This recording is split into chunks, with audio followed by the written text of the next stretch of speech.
Okay, it's time for an update on the BUGA sphere. So get in here. This is Jack with Cosmic Road. I talk about UFOs and the paranormal. Please like and subscribe and let me know what you think in the comments below. Yeah, I love the BUGA sphere. This is just such a great story. This anomalous object falling into the hands of civilians, not the government, and being studied by civilian scientists and researchers. This thing is just epic. I love it. Now, a lot of people think it's an art project or something, but it's a hell of an art project. So let's get into it. All right, here's some comments from Jaime Misson, who even floats the idea that we could use this device to communicate with ET. What should we do? Well, surely try to communicate with other intelligences.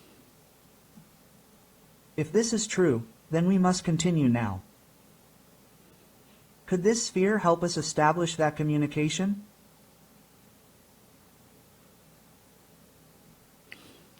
We know that it is receiving messages, or at least a signal that probably comes from outer space due to its very low frequencies.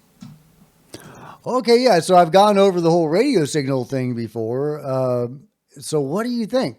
If this thing is in active contact with whoever sent it, could we hijack that signal or tap into that signal to communicate? That's a fascinating idea. I mean, wow. Okay, what an idea, using the BUGA sphere as a radio to communicate. That's just amazing. Now, as far as the research that they are about to do, here's one of the researchers talking about upcoming exciting research, maybe even activating this thing. Analyzer. Then we're going to develop an instrument that's going to make it spin. We're going to make it spin to excite its internal energy, which is what we're looking for, and see what the response is. And we're also going to measure it with the vector network analyzer. Then what we're going to do is energize it at the same time and analyze it too. Next step, another test. Let's have this acoustic test carried out, and we'll see with a nearby antenna if it's emitting any frequency, and then both together, energy movement. Okay, so there you go. Some exciting plans to get this thing operational. But it doesn't end there. Somebody found this clip of Trump talking about spherical UFOs. I think this was in September 2024. And they were in the Oval Office, 3 or 4 pilots. These are not people that make up stories. They said, all I know, sir, is there was a round object that was going 4 times faster than my F-22, which is a very fast plane. And it wasn't, it shouldn't have been. It was round, sir. They have seen, 4 or 5 guys I've interviewed, solid people, great pilots for the U.S. Air Force, etc. They've seen things that they cannot explain. Yeah, so we've heard that quote from Trump a lot, but I hadn't heard the round UFO part. Him openly, publicly talking about these round, spherical, fast-moving objects. Do you think those are something similar to the BUGA sphere? Let me know what you think in the comments below. But yeah, the BUGA sphere is weird. What the hell is this thing? It was changing weight. That's one of the other things. There are so many, I forget sometimes. Yeah, the weight when it landed was 2 kilos. Okay. After a few days, 6 kilos. After 9 kilos, and finally, when I got the sphere was 10 kilos, 10.1 kilo. Yeah, so a hell of an art project. And also, it's funny to hear Jaime in the AI dubbing voice and in his own voice. You get to pick your Jaime. But yeah, here's Jaime talking about some of the research and the findings of the BUGA sphere. We have done many things. We made X-rays. We found that there are 2 pieces of the sphere, but it's joined so well that we don't know how it was done. We don't know. Nobody has figured it out. We know that the little pins in the North Pole, what we call the North Pole now, they go inside the sphere. Okay, they go inside the the the cluster of the sphere. Okay, we know that there are 31 holes with polymer, but we found inside the polymer fiber optics, very fine, well, all kinds of different sizes, but especially very, very thin, thinner than a hair. And we now know that that's uh, optics, fiber optics. Yeah. And we have found so many things. We have found that the sphere has different temperatures all around. We have found that sometimes we measure the hardness of the sphere, and it was so hard that even harder than the aluminum we use to go to space. Then we apply magnets, and the sphere now, if you try to measure how hard it is, goes to 1/3 of what it was. Changes temperature, changes hardness, changes weight. What the hell, guys? What the hell is this thing? Yeah, again, that's a hell of an art project. I mean, if you can whip that up in your art studio, let me know, because that's pretty impressive. But yeah, this thing is just fascinating. He talks about the fiber optics. Fiber optics have long been associated with UFOs. Philip Corso, Colonel